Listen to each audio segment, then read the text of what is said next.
Find the prime factorization of 480 and 168. Previous class में हमने पढ़ा था कि प्राइम फैक्टराइजेशन कैसे करते हैं, ठीक है। तो चलो फिर यहाँ पे भी करते हैं और साथ साथ फिर से रिकैप हो जाएगा हमारा। प्राइम फैक्टराइजेशन का मतलब है हमने गिवन नंबर के फैक्टर्स निकालने होते हैं, जो भी हमारे फैक्टर्स आते हैं वो सारे के सारे प्राइम होंगे, ठीक है। सो लेट अस डू 480। एक हम लाइन ड्रॉ कर देते हैं, देन 2 से स्टार्ट कर देते हैं। 2 2 4, 2 4 8, 0 का 0, 2 1 2, 2 2 4, 0, 2 6 12, 0, 2 3 6, 30 से 60 आ जाएगा। 2 15 30, एंड अब देखो ये 2 से तो नहीं होगा, 3 से होगा। 3 5 15, एंड फाइनली 5 1 5, ठीक है। जो हमारे पास 480 है, जो हमारे पास 480 है, इसके क्या फैक्टर्स आ गए? 2 कितने टाइम्स है? 1 2 3 4 and 5। 5 time 2, 2 into 2 into 2 into 2 into 2 into 3 into 5, ठीक है। Is it clear? इसी को बोलते हैं प्राइम फैक्टराइजेशन। सी, ये जो हमारा नंबर है, ये नंबर हमारा क्या है? Composite number. क्या है ये हमारा? Composite number.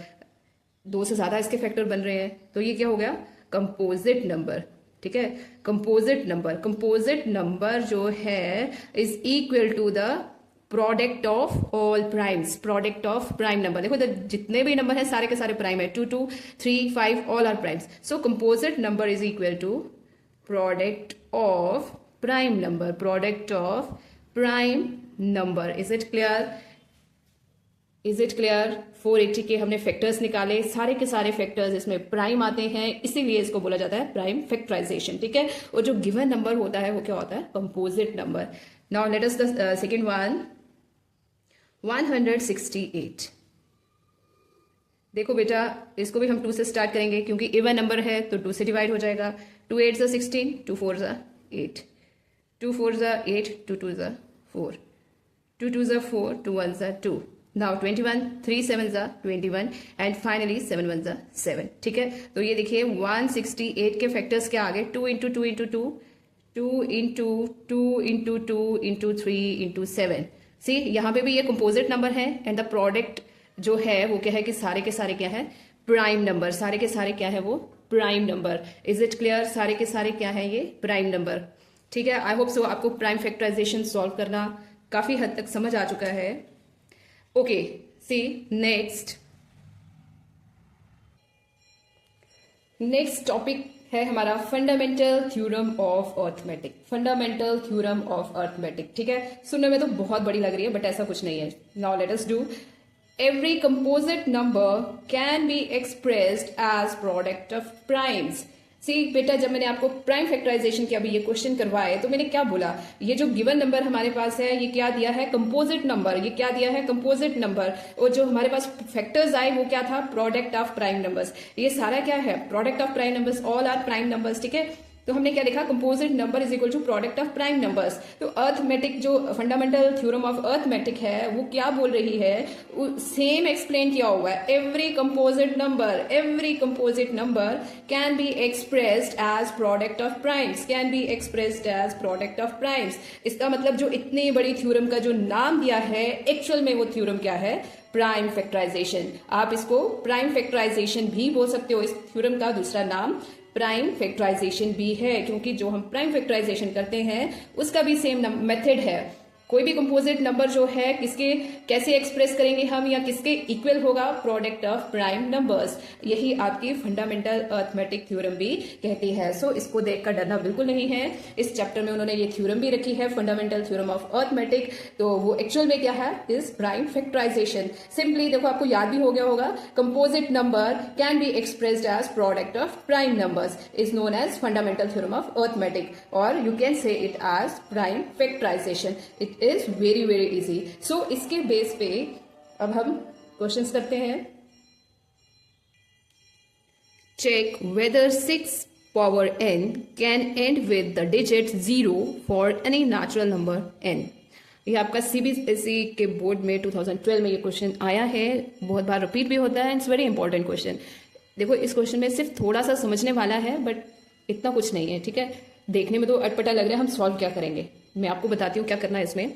चेक वेदर 6 की power n is any natural number. Natural number means 1 2 3 4 5 up to so on.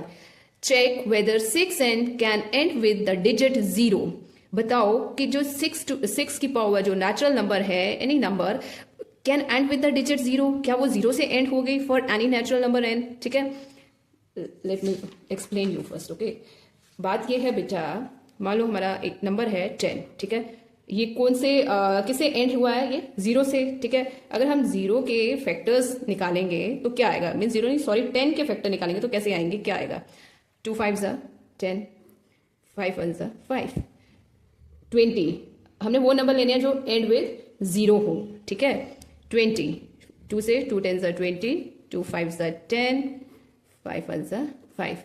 अगर 30 में ले लेती हूँ 30, ठीक है, 2 15 30, 3 5 15 एंड 5 1 5। ऐसे ही सो ऑन 40 50 60 आप कोई भी नंबर ले सकते हो, वो नंबर जो एंड विद 0 हो। तो 10 के फैक्टर क्या है बेटा? 10 का फैक्टर आया 2 इंटू 5। 20 का क्या फैक्टर है? 20 का फैक्टर है 2 इंटू 2 इंटू 5। 30 का क्या फैक्टर है? 2 इंटू 3 इंटू 5। आपको इन तीनों में कुछ कॉमन दिख रहा है? 2 2 2 तीनों में है, 5 5 5 तीनों में है। इससे हमें क्या पता चलता है? इससे हमें ये पता चलता है जो भी नंबर, जो भी कंपोजिट नंबर एंड विद 0 होगा तो उसके फैक्टर में 2 एंड 5 दोनों के दोनों ही होंगे और होने भी चाहिए, बोथ। उसके प्राइम फैक्टर में 2 एंड 5 जो है वो होने ही होने चाहिए। You have to check for 40 50 60 70, किसी के लिए भी आप चेक करोगे ना तो उनके जो प्राइम फैक्टर्स जब निकलेंगे ना, उन सभी के प्राइम फैक्टर्स में ये दो नंबर जरूर होंगे और दोनों होंगे। ये नहीं 2 होगा 5 नहीं होगा, 5 होगा 2 नहीं होगा, नो, 2 एंड 5 बोथ, ठीक है।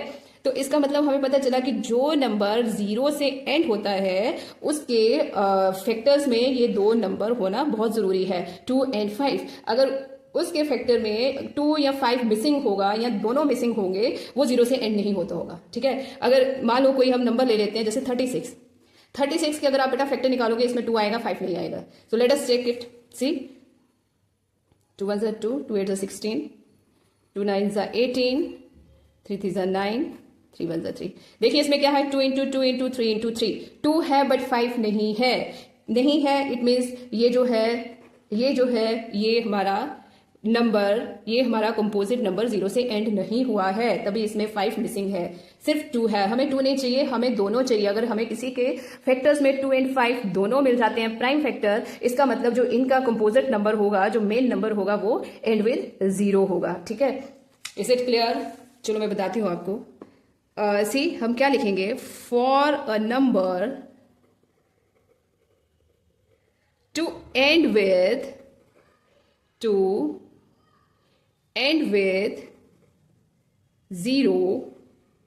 टू एंड विद 0, ठीक है।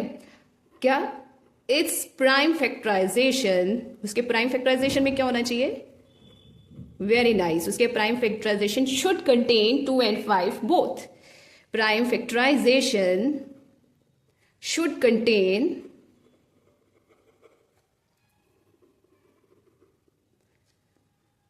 2 एंड 5 बोथ, ठीक है।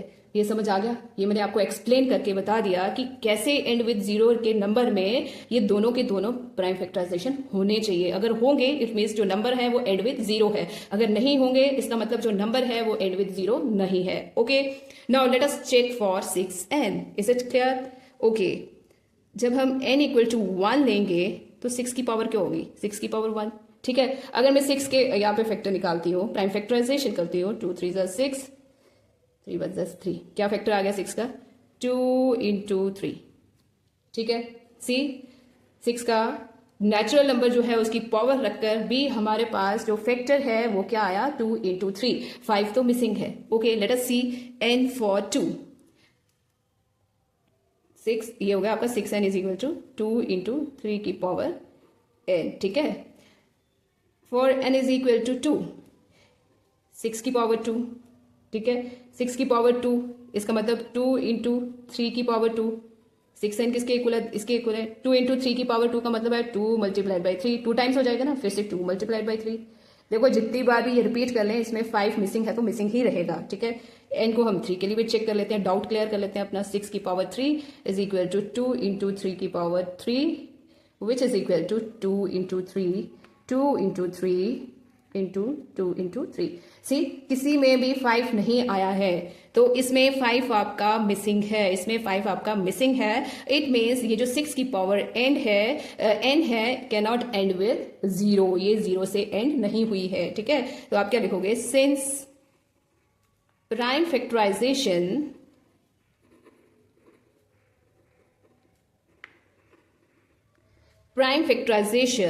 Of 6 raised to power n does not contain, क्या नहीं कंटेन करता है ये, does not contain 2 and 5 both, ठीक है।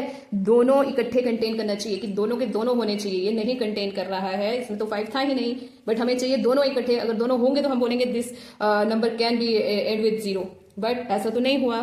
So hence 6 raised to power n cannot end with 0. Is it clear?